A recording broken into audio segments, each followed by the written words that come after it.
Iran के सदर इब्राहिम रईसी की नमाज जनाजा कल बरोज़ मंगल तबरेज़ में अदा की जाएगी। सदर इब्राहिम रईसी, ईरानी वज़ीर ख़ारजा हुसैन अमीर अब्दुल्लाहियान, गवर्नर ईस्ट आज़रबाईजान और खामनाई के नुमाइंदे कल हेलीकॉप्टर हादसे में जाँ बहक हो गए थे।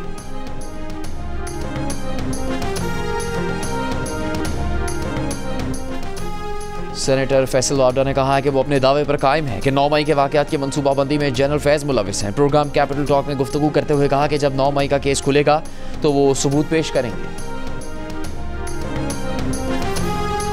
शायर अहमद फरहाद अगवा केस में सेक्रेटरी दाखिला और सेक्रेटरी दिफा कल इस्लामाबाद हाई कोर्ट तलब। जज ने कहा कि उसके बाद वज़ीर आज़म और वफाकी काबीना के अरकान को बुलाएंगे। नुमाइंदा वजारत दिफा ने कहा कि अगवा का इल्ज़ाम ISI पर है, वो कहते हैं मकवी उनके पास नहीं। जज ने कहा पहले मैसेज भेजते हैं फिर कहते हैं बंदा हमारे पास नहीं। इससे पहले वकील इमान मज़ारी ने बताया कि अहमद फरहाद की बीवी को व्हाट्सएप कॉल करके कहा गया कि अगर अदालत में यह बयान दिया कि अहमद फरहाद मर्जी से गया है तो वो हफ्ते तक वापस आ जाएगा। केस जबरी गुमशुदगी का है। जस्टिस मोहसिन अख्तर खयानी ने रिमार्क्स दिए कि मुल्क कानून के तहत चलेगा, ये एजेंसीज चलाएंगी। सेक्टर कमांडर क्या चांद पर रहता है? 18 ग्रेड के मुलाजिम को औकात में रहने दें, मुल्क उसके बगैर भी चलेगा। सेक्रेटरी दिफा की पेशी के लिए मोहलत मांगने पर जस्टिस मोहसिन अख्तर खयानी ने कहा कि उन्हें वक्त क्यों दरकार है। उन्होंने यही तो पूछना है कि बाजोड़ वाले सेफ हाउस में है या कश्मीर वाले में। आप लोगों को अपने इदारे से मुतालिक राय तब्दील करनी है। खुद पर से अगवाकार का लेबल हटवाएं। रियासत का चेहरा नामालूम अफराद नहीं, पुलिस है। अदालत की तफ्तीशी अफसर को कल सेक्टर कमांडर का बयान जमा करवाने की हिदायत।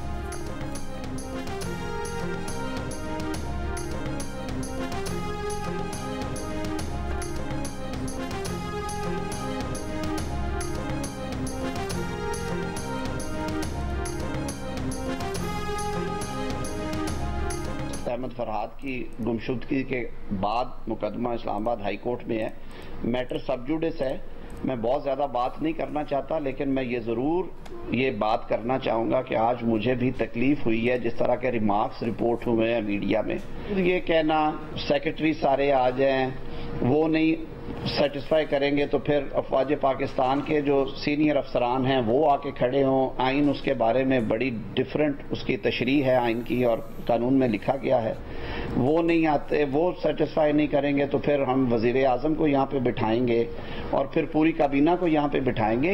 ये अदालतों के मैंडेट नहीं है। अस्करी जिम्मेदारियां भी अगर अदालतें निभाना शुरू कर दें और दिफाई जिम्मेदारियां भी अदालतें और वजारती जिम्मेदारियां भी अगर अदालतों ने निभानी है और वजीर आजम और काबीना के काम भी अगर कोर्ट रूम्स में होने हैं तो फिर निजाम कैसे चलेगा?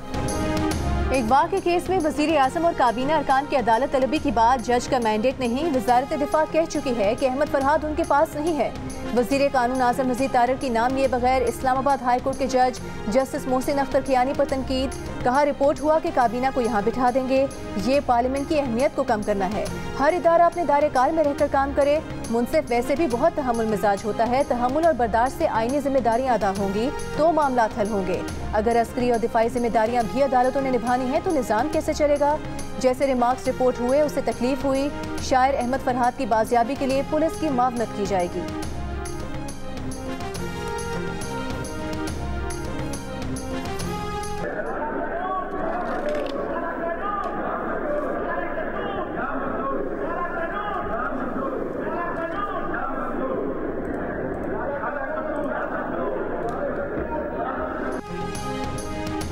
ऑपोजिशन के एहतजाज के बावजूद हतक इज्जत बिल 2024 पंजाब असम्बली में पेश कर दिया गया। हतक इज्जत बिल 2024 बिल का इतलाक प्रिंट, इलेक्ट्रॉनिक और सोशल मीडिया पर होगा। फैलाई जाने वाली झूठी गैर हकीकी खबरों पर हतक इज्जत का केस हो सकेगा। यूट्यूब, सोशल मीडिया के जरिए फैलाई जाने वाली जाली खबरों पर भी बिल का इतलाक होगा। ज़ाती ज़िंदगी, अवामी मकाम को नुकसान पहुँचाने के लिए फैलाई जाने वाली खबरों पर कार्रवाई होगी। हतक इज्जत के केसेस के लिए ट्रिब्यूनल कायम होंगे। 6 माह में फैसला करने के पाबंद होंगे। हतक इज्जत बिल के तहत 30 लाख रुपए का हर्जाना होगा। आईनी ओहदों पर मौजूद शख्सियात के खिलाफ इल्ज़ाम पर हाई कोर्ट बेंच केस सुन सकेंगे। हुकूमत ने सहाफ़ती तंजीमों के बिल मौखर करने की तजवीज़ मुस्तरद कर दी। सहाफ़ती तंजीमों ने आज वज़ीर इत्तला से मुलाकात में बिल कुछ रोज़ मौखर करने का मुतालबा किया था।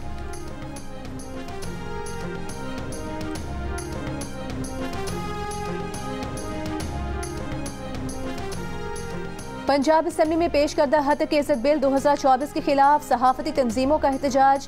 कल फिर ज्वाइंट एक्शन कमेटी का इजलास बुला लिया। तमाम सहाफती तंजीमें शरीक होंगी। लाहौर प्रेस क्लब के सदर अरशद अंसारी ने कहा है कि कल अपने लाइहा अमल का ऐलान करेंगे। पंजाब असम्बली के बाहर और मॉल रोड पर धरने भी देंगे। ये कोई जमहूरी बिल नहीं, आज़ादी सहाफत पर कोई कॉम्प्रोमाइज़ नहीं करेंगे। इंसानी हुकूक कमीशन का भी हतक इज़्ज़त बिल के मुसवदे पर इजहार तशवीश। बयान में कहा कि हतक इज़्ज़त बिल आज़ादी इजहार का गला घूंट रहा है।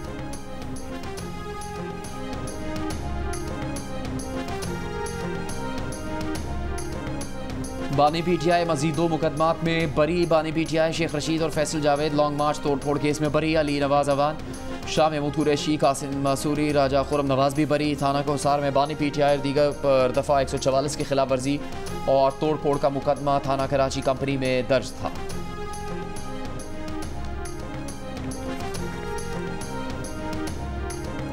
खैबर पख्तूनख्वा हुकूमत की सुप्रीम कोर्ट से नैब तरामीम कलअदम करार देने के केस के खिलाफ अपीलों की समाअत लाइव नशर करने की दरखास्त additional advocate general Syed Kausar Ali Shah ने दायर की। मौक़िफ़ इख्तियार किया कि अवामी मफाद के मुकदमात की समाअत लाइव स्ट्रीम की जाती है। नैब तरामीम केस की लाइव स्ट्रीमिंग न होना इम्तियाजी सलूक है।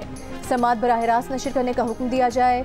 चीफ जस्टिस पाकिस्तान की सरबराही में सुप्रीम कोर्ट का 5 रुकनी लार्ज बेंच नैब तरामीम कलअदम करार देने के 15 सितंबर 2023 के सुप्रीम कोर्ट के फैसले के खिलाफ विफाकी और सूबाई हुकूमतों की इंट्रा कोर्ट अपीलों की समाअत कर रहा है। 16 मई की समाअत में बानी पीटीआई वीडियो लिंक के जरिए पेश हुए थे।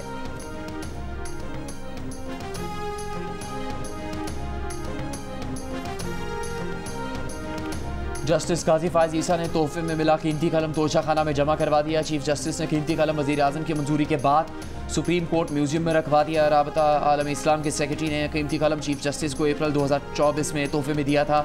दूसरी तरफ सुप्रीम कोर्ट में 3 खाली आसामियों पर जजेस की तकर्री के लिए जुडिशल कमीशन का इजलास 7 जून को होगा। खाली आसामियों के लिए लाहौर हाईकोर्ट और सिंध हाईकोर्ट के सीनियर जजेस के नामों पर गौर किया जाएगा। और वज़ीर आज़म के सियासी मशीर राना सनाउल्लाह ने शायर अहमद फरहाद से मुतालिक इस्लामाबाद हाईकोर्ट की कार्रवाई पर सवाल उठा दिया। कहा अदालत सिर्फ सवाल उठाने तक महदूद हो जाए तो फैसले कौन करेगा। राना सनाउल्लाह का तफसीली इंटरव्यू देखिए अब से कुछ देर बाद। प्रोग्राम आज शाहजेब खानजादा के साथ में।